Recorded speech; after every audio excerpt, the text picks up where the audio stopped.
हजारोंच्या संख्येनं नागरिक या ठिकाणी मतमोजणी केंद्राच्या बाहेर जमल्याचे पाहायला मिळत आहे। हिंगोली शहरातील कल्याण मंडपम परिसरामध्ये आता नागरिक जमलेत, उमेदवारांचे प्रतिनिधी देखील तिथे आलेले आहेत, मोठी गर्दी तिथे झालेली आहे। मतमोजणी केंद्राबाहेर आता नागरिक एकत्र आलेले आहेत आणि बातचीत केली आहे आमचे प्रतिनिधी खरं तर या ठिकाणी संदीप नागरे यांनी, ते काय बोलतायत पाहूया।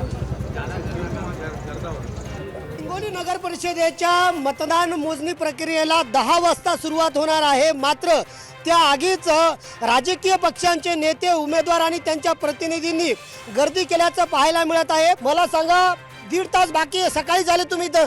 हो, कशी तयारी सुरू केली? तयारी जोरात आहे। हो, काय निकाल लागेल? निकाल आता बघू आज काय होईल तर।